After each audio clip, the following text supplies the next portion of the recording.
Hola, me da mucho gusto saludarles. Espero se encuentren muy bien y que todos sus propósitos estén siendo exitosos. Hoy, en Térmico Hipotético, hablaremos sobre un tema que ha estado marcando la agenda en los últimos días.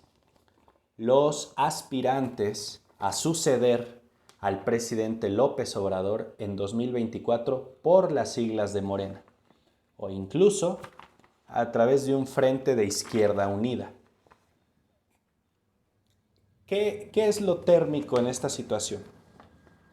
El 1 de julio, en el Auditorio Nacional, con motivo de la celebración por 3 años de la victoria morenista, que llevó al presidente a la primera magistratura del país, están reunidos distintas personalidades del partido, incluyendo al dirigente nacional, Mario Delgado, y a la jefa de gobierno de la Ciudad de México, Claudia Sheinbaum.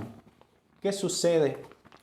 Cuando la jefa de gobierno va al atril a declamar su discurso, de pronto empiezan a sonar porras y vítores diciéndole presidenta, presidenta. En lo opuesto, cuando Mario Delgado va a decir su discurso, hay abucheos y silbidos en su contra, incluso gritos de fuera, fuera. Esta expresión del día 1 de julio dejó ver que la polarización al interior del partido gobernante tuvo ya una expresión pública.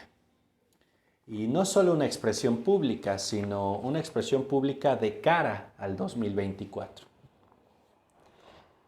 El día 5 de julio, el presidente, en la conferencia matutina, comenta que para sucederlo en 2024 existen por lo menos 6 personas, a las cuales nombra: Claudia Sheinbaum, jefa de gobierno de la Ciudad de México; Marcelo Ebrard, canciller o secretario de Relaciones Exteriores de nuestro país; Juan Ramón de la Fuente, embajador de México en las Naciones Unidas; Esteban Moctezuma, embajador de México en Estados Unidos; Rocío Nale, secretaria de Energía; y Tatiana Cloutier, secretaria de Economía. Ahí queda el comentario. Lo que esto detona es la pregunta de, bueno, faltaron algunos nombres, principalmente el senador Monreal. Durante esa semana del 5 al 11 de julio, la semana anterior, Monreal atajaba la incomodidad de no haber sido nombrado, diciendo que el presidente no lo había hecho, puesto que él, Monreal, es parte de un poder autónomo e independiente del poder ejecutivo. Entonces, pues, formas políticas no correspondía nombrar al líder del Senado. En eso, digamos, en eso iban las declaraciones de Monreal. Incluso hay otro personaje también parlamentario, Gerardo Fernández Noroña, también comentó que el presidente no tenía por qué nombrarlo a él, pero él estaba en la postura de competir cuando llegara el momento. ¿Qué sucede el 11 de julio? Durante la inauguración el domingo 11 de julio de 2021 de la primera línea de cablebús en la Ciudad de México, que está por el rumbo de Indios Verdes, la jefa de gobierno vuelve a ser apoyada, vitoreada, con presidenta, presidenta.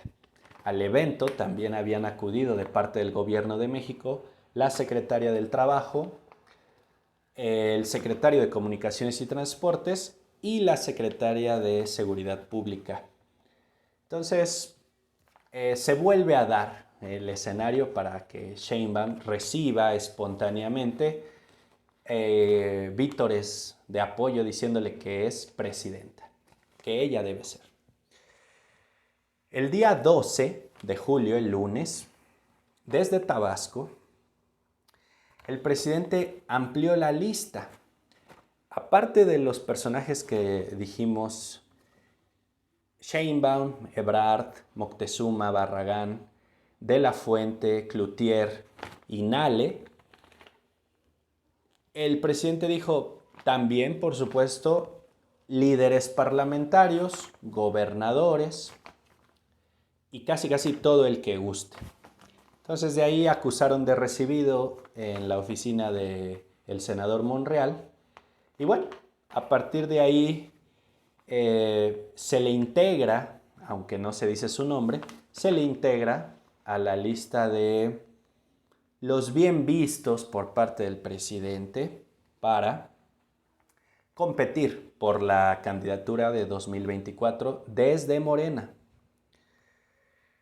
El 13 de julio, el martes 13 de julio, durante la conferencia matutina que desde tiempos de la pandemia, desde estos tiempos de pandemia, está dedicada al tema de salud y de las vacunas, donde tiene intervención segura siempre el secretario de Relaciones Exteriores, ahí Marcelo Ebrard, a la pregunta que le hacen sobre que el fin de semana, entre el 10 y el 11, tuvo una comida en el Estado de México con su grupo más cercano y distintos partidarios al interior y exterior del partido Morena, en el que les comunicó Ebrard a ellos en esa comida que se iba a apuntar en el momento preciso, cuando los tiempos fueran los correctos, se iba a apuntar a la carrera presidencial por Morena, pero que de mientras todos siguieran enfocados en su trabajo. Entonces se le pregunta eso en la conferencia matutina y él confirma que efectivamente tuvo ese cuarto de guerra, esa reunión para decirle a sus allegados y partidarios que en 2024 él va a estar compitiendo en el proceso interno por la candidatura a la presidencia. Esta declaración del día 13 de julio, por supuesto, fueron a preguntarle a la jefa de gobierno qué opinaba. Ella institucionalmente se mantuvo en bienvenido no solo el canciller Ebrard, sino quienes quieran, aparte de las personas ya nombradas por el presidente. Una misma línea. Y ese mismo día 13, Mario Delgado, dirigente de Morena, expresa que será por encuesta allá en 2023-2024, por encuesta como se defina el candidato o candidata presidencial. A lo cual inmediatamente el senador Monreal respondió diciendo que las encuestas ya son un método en desuso, ya no propios para poder definir algo tan importante. Se remite a que no han funcionado y que se tendría que pensar en otro método. Bueno, hasta aquí dejaría yo la parte térmica. Nada más antes de cerrar, ¿de dónde viene esto? ¿Por qué de un día para otro empezamos a ver y a escuchar el tema de la sucesión? Bueno, quisiera comentar que desde que la dirigencia nacional de Morena fue renovada en un proceso en el que tuvo que intervenir el Instituto Nacional Electoral porque no se ponían de acuerdo al interior del partido, desde entonces me parece, no les quiero mentir, si era 2020 o finales de 19, empieza a aparecer comentarios de que de esa dirigencia nueva se va a definir muchas cosas, no solo las candidaturas hacia el 2021, en ese tiempo se hablaba del 2021, lejos, sino además que eso iba a perfilar al partido hacia el 2024. Entonces, desde entonces, las facciones puros, con Claudia Sheinbaum como cara visible, y pragmáticos, con Ebrard como cara visible a través de Mario Delgado, empezaron a confrontarse.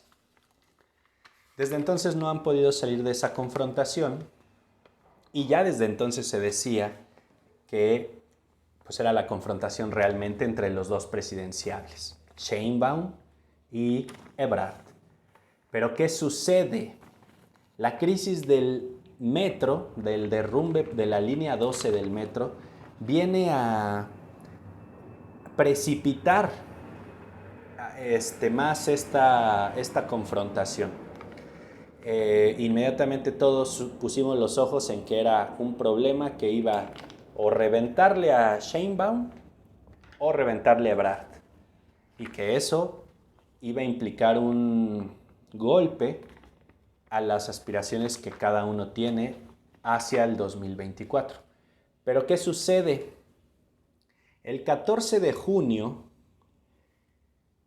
es lo que yo identifico como el punto donde nace esto que estamos viviendo, que llevamos un mes viviendo, de destapes y pasarelas futuristas. El 14 de junio el presidente, ante la filtración que New York Times hizo del primer peritaje de la línea 12, del derrumbe en la línea 12, él hace las siguientes declaraciones, y que podríamos decir que es la primera mención a este tema. Dice: nuestros adversarios quieren poner a pelear a Marcelo con Claudia. Ellos quisieran eso, quisieran que se pelearan. Marcelo, Claudia, Tatiana, Juan Ramón de la Fuente y Esteban Moctezuma. En el flanco izquierdo, Morena, hay hasta para tirar para arriba, refiriéndose a se puede elegir candidato presidencial, hasta para prestar. Entonces ellos, la oposición y los medios conservadores, apuestan a eso, a que nos fraccionemos. Se van a quedar con las ganas. Ese día 14, en el medio de la crisis por el primer peritaje del derrumbe de la línea 12, se tiene esta declaración. Ahora sí, pasemos a lo hipotético de este tema. Primer punto, primera lógica que yo encuentro. El 14 de junio, en estas declaraciones, la lógica fue minimizar la confrontación, la personalización